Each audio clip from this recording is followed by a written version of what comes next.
చూద్దామండి. ఎందుకంటే నేను ఇంకా ఏ పార్టీలో చేరలేదు అఫీషియల్గా.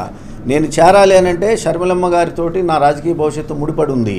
షర్మిలమ్మ గారు తీసుకునేటువంటి నిర్ణయానికి అనుగుణంగా నేను నిర్ణయాన్ని తీసుకుంటాను కాబట్టి ఆ రోజున ఆ పార్టీ తీసుకునే నిర్ణయాలకి అనుగుణంగా నేను పనిచేయాల్సి వస్తుంది కాబట్టి ఖచ్చితంగా నేను ఆ రోజున ఏ నిర్ణయం తీసుకుంటానో ఆ నిర్ణయానికే పనిచేస్తాను. ఇతర పార్టీల నుంచి చాలామంది వచ్చారండి, చాలామంది అడిగారు.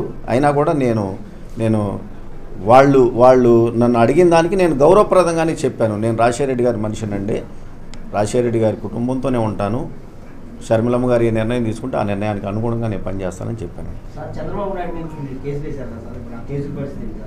కేసులు ఎప్పుడు ఉంటాయండి, 100% కొనసాగిస్తాను. నేను చెప్పాను కదండి, తప్పు ఎవరు చేసినా తప్పే. ఓటుకు నోటు కేసులో చంద్రబాబు నాయుడు గారు రేవంత్ రెడ్డి గారి ద్వారా 5 కోట్ల రూపాయలకు అవసరం లేనటువంటి ఎమ్మెల్సీ ఎన్నికల్లో డబ్బులు ఇచ్చి పంపిస్తూ 50 లక్షల రూపాయలు అడ్వాన్స్ ఇచ్చి అడ్డంగా ఆడియో వీడియో టేపుల్లో దొరికినటువంటి పరిస్థితి ఈ ప్రపంచం చూసిందండి. అది ఖచ్చితంగా న్యాయస్థానాల్లో ఉంది.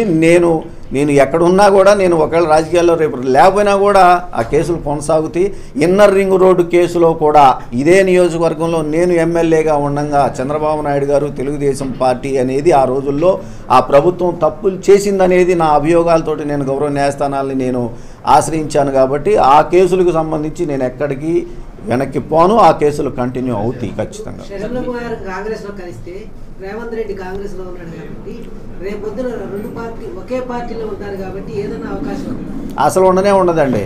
నేను అదే అందుకే అంది, ఓటుకు నోటు కేసులో రేవంత్ రెడ్డి గారు చంద్రబాబు నాయుడు గారు మనవాళ్ళు బ్రీఫ్డ్ మీ అనే వాయిస్ ఆయనది అని చెప్పేసి నేను స్పష్టంగా FSL ల్యాబ్ ద్వారా నేను ఇచ్చినటువంటి సమర్పించినటువంటి పేపర్స్ ఉన్నాయి. కాబట్టి పైగా రేవంత్ రెడ్డి గారు ఆడియో వీడియోలో దొరికిపోయాడండి.